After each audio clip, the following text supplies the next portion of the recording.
What if Tommy Shelby stopped the war? A Peaky Blinders. What if story intro, he has had the same nightmare since 1918, not every night, but often enough that he knows every detail of it, the tunnel walls, the mud that smells of copper, the candle that never quite goes out and never quite gives enough light, the faces of the men who didn't come back, the faces of the men who did, who came back wrong, who carry the Western Front behind their eyes for the rest of their lives. Tommy Shelby came back from France with a number in his head. 55,000 British soldiers killed in a single day on the Somme. 55,000 in one morning, in one field, in one decision made by men who ate breakfast in clean rooms and moved wooden pieces on maps. He did not come back as a hero. He came back as a man who understood what war actually is and could not unknow it.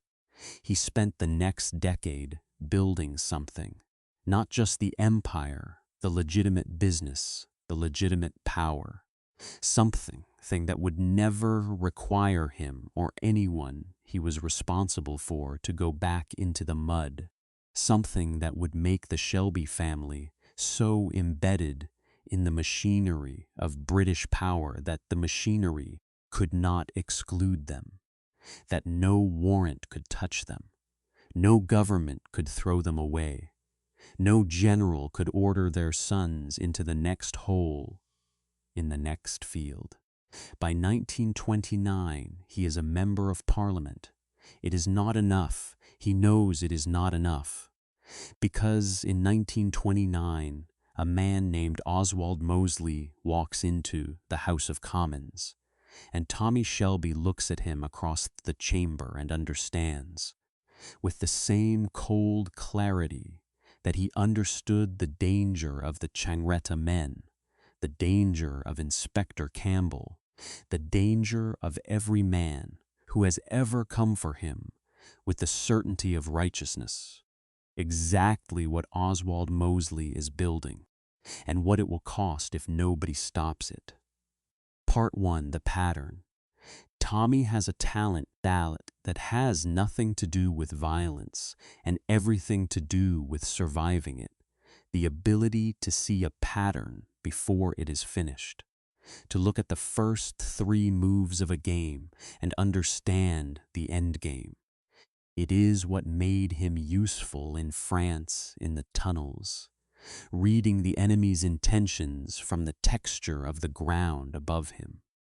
It is what made him dangerous in Birmingham, in the rooms where decisions are made that determine who lives and who doesn't.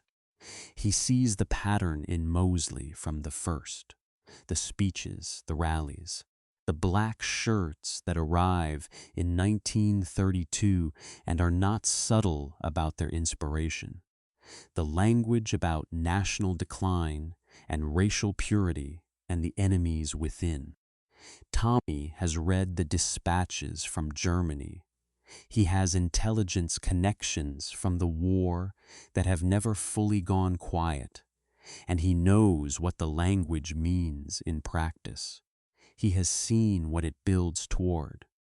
He knows what the men in the cleans rooms do when they have enough of the right kind of followers. He tries the conventional approach first, parliamentary speeches, evidence submitted to committees, articles placed with sympathetic journalists. He is not naive about the limits of legitimate channels. He has spent his entire career exploiting the gap between what the legitimate channels say and what they actually do. But he tries them. He exhausts them. It is not enough. Mosley's movement grows. The BUF has tens of thousands of members by 1933. It has money, Italian money, German money, the money of men on the continent who understand very well what the British Union of Fascists is building and want it built. It has political legitimacy, which is different from political power, but is the currency that buys political power when the conditions are right. The conditions in 1933 are becoming right, and then Tommy Shelby gets sick. Or more precisely, Tommy Shelby is told he is sick. Part 2, the false diagnosis and the fix. In the real history, a diagnosis arrives in 1933 that is wrong. Glioblastoma, a death sentence, delivered with the confidence that serious men in serious professions project when they want to end a conversation. Tommy believes it. He has no reason not to believe it. He begins to act like a man who is dying, making the desperate moves, the extreme decisions, the kind of thinking that belongs to a man who has already conceded the future. The diagnosis derails everything. The plan against Mosley unravels.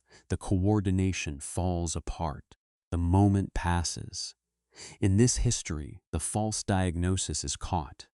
Not immediately, not by Tommy's own skepticism, by a doctor in Glasgow, a colleague of the London specialist, contacted for a second opinion as a routine courtesy, who looks at the original scans and finds something the first reading missed.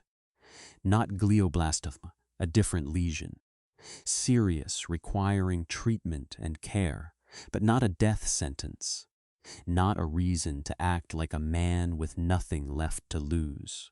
Tommy Shelby, in the winter of 1933, receives the correct information about his own condition. He gives himself 2 days. He sits with the corrected diagnosis, and he sits with the plan against Mosley, and he understands that these two things are connected in a way he had not fully seen before. The false diagnosis, had it gone unchallenged, would have made him erratic, desperate, inclined toward exactly the kind of dramatic, uncontrollable action, assassination, open confrontation, the kind of move that makes a martyr of the target that would have destroyed the plan. The correct diagnosis makes him patient. Patient is more dangerous. Part 3. The real operation. Tommy Shelby does not kill Oswald Mosley. He considers it. He has the means. He has the contacts, the plan, the cold willingness to do what needs doing. But he has also been watching what happened in Germany, in Italy, to the men who moved against the fascist leaders by violence. Martyrs, every one of them. The movement feeds on its martyrs and grows stronger with each funeral. You do not kill the movement by killing the leader. You kill the movement by killing the idea. The idea, in Mosley's case, is built on 2 pillars. The first is the claim of British independence, that the BUF represents a purely native British response to British problems, untainted by foreign influence. The second is the claim of intellectual respectability, that whatever one thinks of the methods, Mosley's diagnosis of British decline is serious and deserves serious engagement. Tommy removes both pillars. It takes 14 months. It requires the intelligence contacts from his war service, reactivated for the first time since 1919. It requires the parliamentary networks he has spent 5 years building.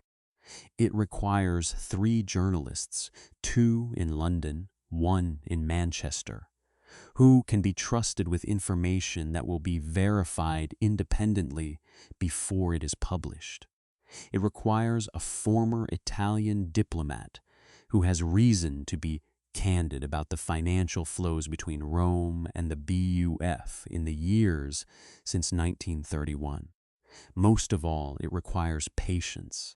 the kind of patience Tommy Shelby developed in the tunnels below France, where everything depended on waiting for exactly the right moment, moving at exactly the right time, and never, never making the move that announces itself before it lands. The German funding is documented and verified by the summer of 1934. 3 separate financial channels from Berlin, routed through banks in Switzerland and Belgium, totaling an amount that makes the purely British movement claim not merely dubious but laughable. The documentation is solid. The chain of evidence is unimpeachable. The Italian money has been flowing since 1933. So Mosley has been open about his admiration for Mosley in private. The financial relationship is the public confirmation of what was always implied. In September 1934, Tommy Shelby delivers a speech on the floor of the House of Commons. He speaks for 47 minutes. He does not raise his voice. He presents the evidence methodically, document by document, figure by figure, the way a man presents an account whose balance has been calculated in advance and cannot be disputed. He names the amounts, he names the banks, he names the German contacts, he names the Italian intermediaries, he describes the timeline. He does so with the particular authority of a man who has spent his entire life in rooms where information is currency and knows the difference between intelligence that will hold and intelligence that will not. The gallery is full. The press gallery is full. The speech is reported in full in 4 newspapers the following morning.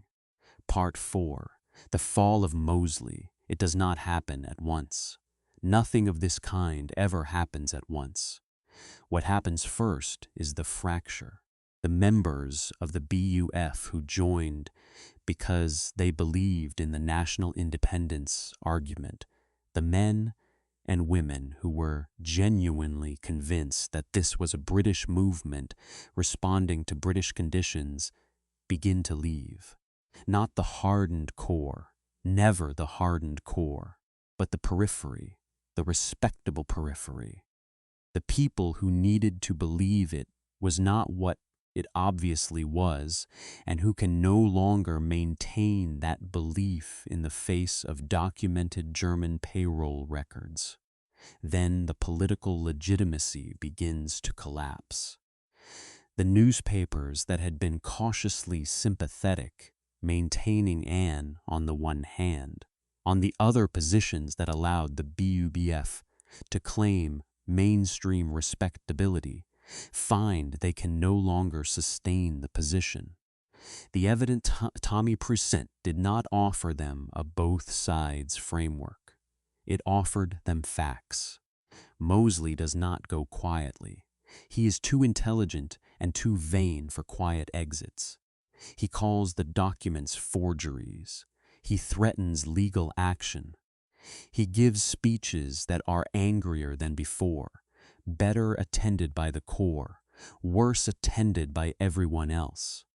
He looks, increasingly, like a man defending a position by accusing the people attacking it of fabrication, which is the move of a man who has run out of other moves. By the end of 1934, the British Union of Fascists has lost half its membership. By the middle of 1935, it has lost its access to the mainstream press. By 1936, it is what it always was, stripped of the veneer. A small, loud, foreign-funded movement on the extreme fringe, taken seriously by no one outside its own meetings. Mosley does not disappear. Men like Mosley never entirely disappear, but he is contained. He is diminished. He is no longer a possibility, no longer the kind of force that could, in the right crisis, become a government. The right crisis is coming. Tommy knows this. He has always known this. Stopping the domestic fascists does not stop what is building in Germany. It does not stop Hitler. It does not stop 1939. What it stops is something more specific. It stops Britain from being divided about what 1939 means. Part 5. What 1939 looks like from here, September 1939. War is declared. In the history we know, in the world where Mosley's movement retained its strength into the late 1930s, there are British voices, serious voices, that argue for accommodation with Germany. Not all of them are fascists. Some are simply afraid of another Western Front, another generation of men going into the mud. The fear is real. The memory of 1914 to 1918 is real. The men who lost brothers and sons and fathers in the last war are willing to consider almost anything that avoids a repetition. The BUF, in the real history, is a political pressure that leans toward those voices. It is part of the reason the appeasement impulse has the strength it has in 1938 and 1939. It is part of why Chamberlain can return from Munich and be greeted not with uniform contempt, but with something more ambiguous. In this history, the BUF is spent. Its credibility was destroyed in 1934 by a man in a gray suit standing on the floor of the House of Commons with a folder of bank records. The voice that would have amplified accommodation is not there to amplify it. Britain enters the war more united than it did in our history. Not entirely united, nothing is entirely united. There are still voices for caution, still men who remember the Somme, still the honest fear that comes from knowing what war costs. But the political space for looking the other way has been reduced. The movement that would have occupied it is gone. Churchill rises faster. His warnings about Germany have less organized opposition. The political machinery moves in a different direction. Tommy Shelby watches none of this from a position of power. He is not in Parliament anymore. The speech of September 1934 that destroyed Mosley also destroyed Tommy's political career, not because the speech was wrong, but because there are men in the government who did not want those particular documents made public in quite that way, using quite those sources on quite that floor. He has been useful. He has been thanked. He has been quietly removed from the machinery he helped to build. He is in his house. He is watching the sky over the Warwickshire fields. He is 49 years old. His son Charles is 15. His wife Lizzie has a patient, knowing look that she wears when she understands more than she says, which is most of the time. He listens to the wireless on the night the declaration of war is announced. He does not know whether he stopped it or changed it. He knows what the documents showed. He knows what the speech did. He knows that the BUF is gone and that Mosley is a laughingstock and that the men in the government who are deciding whether to fight or negotiate are deciding without the domestic fascist noise in their ears. He thinks, it would have been worse. It would have been much worse. He pours a drink. He listens to the wireless. He stays awake a long time. Part 6. The war he fought alone. There is a version of this story that would like to make Tommy Shelby a hero. The man who saved Britain. The man who, in the tunnels of his own intelligence work and the documents in his files and the 47 minutes of a parliamentary speech stopped the worst of it. The man whose nightmare about the mud of France drove him to make sure his son would not stand in the same mud. Tommy Shelby would hate that version. He would find it sentimental and imprecise, and in the end false. He did not stop the war. The war came. He knew it would come. He never thought that taking down Mosley would stop Hitler, stop the tanks, stop the bombs on the cities. He is not a naive man, and he was never building toward naive ends. What he did was smaller and more specific.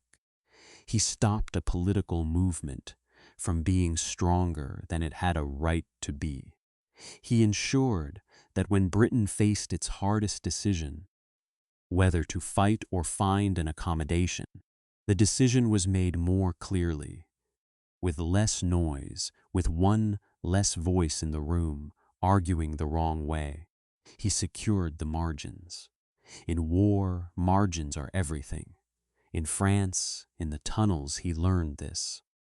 The difference between 55,000 dead and 40,000 dead is not nothing. It is everything to the 15,000 who are the difference. You do not dismiss the margins. You do not say, it was enough. You say, it was what was achievable, and it was done. He is a man who has spent his life doing what was achievable and being unsatisfied with it. He has always wanted more. He has always believed that he should have done more, been more, prevented more. The war still came. The bombs still fell. His son, 17 by 1941, is not safe. Nobody is safe. But he did what he could. He held the line that was his to hold.